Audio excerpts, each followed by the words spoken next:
Welcome to the next episode of Distance Learning with the Bakersfield Symphony. We are working our way through Modest Mussorgsky's piece, Pictures at an Exhibition, and today we'll be looking at the first movement. The movement is titled Gnomus, and Gnomus is the Latin word for gnome.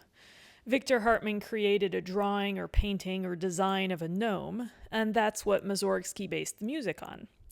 Now, I know the details of this particular piece of art that the music is based on, but I'm not going to let you in on that secret just yet. I'm sure you've got an image in your mind of what a gnome looks like, and here's what I'd like you to do. Draw a picture of one. If you're really uncomfortable with drawing, you can write a description instead, but be sure to be very detailed and specific so anyone reading your description would be able to picture your gnome clearly in their mind. Go ahead and pause the video while you draw or write. Finished with your drawing? Now, instead of finding a picture or an image on the internet somewhere, I actually did my own drawing. This is what I picture when I think of a gnome. Yours may not look exactly the same, but I bet it's pretty similar. Most people will automatically think of a garden gnome, a little pudgy guy with a long white beard and pointy hat. Mine has blonde hair instead of white, but that's just because I didn't have a white-colored pencil, so I had to improvise. Here are a couple of other examples of what gnomes could look like. Now, if yours looks different, that's okay. If you were thinking of the gnomes from the Harry Potter books, for example, yours would probably look a lot different. Now, if I were to write music to represent the gnome that I drew, it'd be happy, bouncy music, because I think my gnome looks like a pretty happy guy. Let's listen to Mussorgsky's Gnomus from Pictures at an Exhibition and see if his music matches our pictures of gnomes.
Does the music seem to go with our version of a gnome?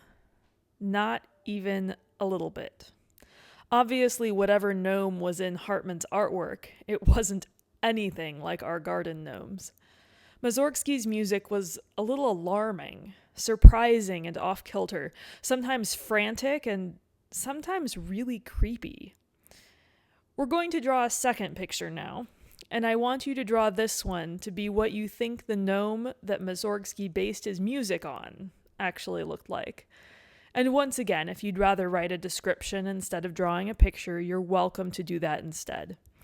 Feel free to back the video up so you can listen to the music again while you draw, or pause the video for as long as you need to. Ready with your new drawing? So here was my old gnome. Happy little guy. And here's what I think Mazorgsky's gnome looked like. Not so happy, right?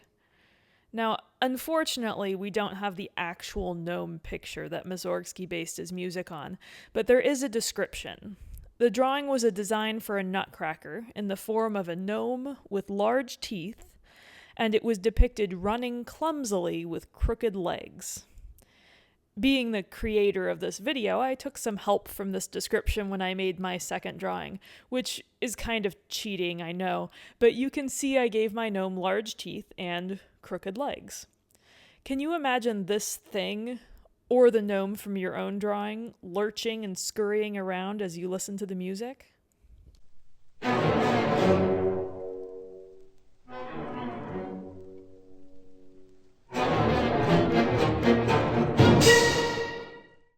Personally, I'm glad that our garden gnomes look like this, and not this. I only have one follow-up activity for you today.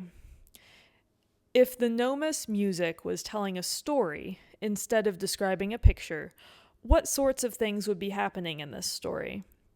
Another way to think about this is if this music was the soundtrack to a movie, what would be happening in the movie as this music is playing? You can write a short summary of what the story might be, or draw a comic strip showing the story happening. Thanks for watching, and be sure to check back for our next video.